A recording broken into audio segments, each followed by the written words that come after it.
কলকাতায় শাকিব খানের ১০০ খেলার সাথী, গুঞ্জন না সত্য? দর্শক, বিস্তারিত জানতে আমাদের সঙ্গেই থাকুন, তা না হলে অনেক কিছুই অজানা রয়ে যাবে। দর্শক, কলকাতায় শাকিব খানকে ঘিরে চাঞ্চল্যকর এক গুঞ্জন শোনা যাচ্ছে, ১০০ এর বেশি খেলার সাথী। এই দাবির সত্যতা কতটা, নাকি এটি অতিরঞ্জিত গুজব, পুরো বিষয়টাই আমরা এখন জানব।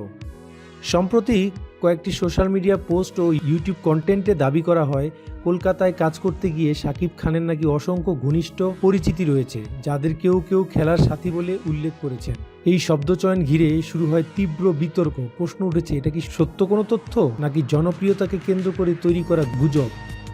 দর্শক, আমাদের ক্যামেরায় ধরা পড়ে শাকিব খানের শুটিং সেট, প্রযোজনা অফিসে যাতায়াত এবং ইন্ডাস্ট্রির বিভিন্ন মানুষের সঙ্গে তার পেশাদার সাক্ষাৎ। ঘটনাস্থলে কথা হয় একাধিক টেকনিশিয়ান ও ইন্ডাস্ট্রি সংশ্লিষ্ট ব্যক্তিদের সাথে। ইন্ডাস্ট্রি সূত্র বলছে, শাকিব খান কলকাতায় অনেক মানুষের সঙ্গে কাজ করেন, পরিচিতি বেশি হওয়াটাই স্বাভাবিক, কিন্তু এগুলোকে খেলার সাথী বলা চরম অতিরঞ্জন। অন্য সূত্র জানায়, একজন সুপারস্টার মানেই বড় সার্কেল, এখানে কাজের সম্পর্ক আর ব্যক্তিগত সম্পর্ক গুলিয়ে ফেলা হচ্ছে। এই প্রসঙ্গে শাকিব খান বলেন, এ ধরনের কথা সম্পূর্ণ ভিত্তিহীন। আমি কাজের মানুষ, গুজব নিয়ে কথা বলতে চাই না। কিছু মানুষ ক্লিক আর ভিউয়ের জন্য সীমা ছাড়িয়ে যায়। এই গুঞ্জন ঘিরে সোশ্যাল মিডিয়ায় বিভক্ত প্রতিক্রিয়া দেখা যাচ্ছে। এক পক্ষ বলছে প্রমাণ ছাড়া এমন দাবি করা অন্যায়, অন্য পক্ষ বলছে তারকাদের জীবন সবসময় আলোচনায় থাকবেই। তবে অধিকাংশ নেটিজেন বিষয়টাকে অতিরঞ্জিত গুজব বলে মনে করছেন। বিনোদন বিশ্লেষকদের মতে, জনপ্রিয় তারকাদের নিয়ে এ ধরনের সংখ্যা নির্ভর দাবি সাধারণত যাচাইহীন হয়।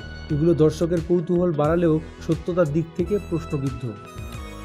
সব বিতর্কের শেষে এটুকু স্পষ্ট, কলকাতায় শাকিব খানের ১০০ খেলার সাথী নিয়ে যে আলোচনা চলছে, তার পেছনে এখন পর্যন্ত কোনো নির্ভরযোগ্য প্রমাণ নেই। তবে গুঞ্জন যে নতুন বিতর্কের জন্ম দিয়েছে, সেটাই এখন বড় খবর। দর্শক, আমাদের ভিডিওটি ভালো লাগলে লাইক করুন, কমেন্ট বক্সে কমেন্ট করুন এবং এই ধরনের ভিডিও নিয়মিত পেতে আমাদের চ্যানেলে সাবস্ক্রাইব করুন। ধন্যবাদ।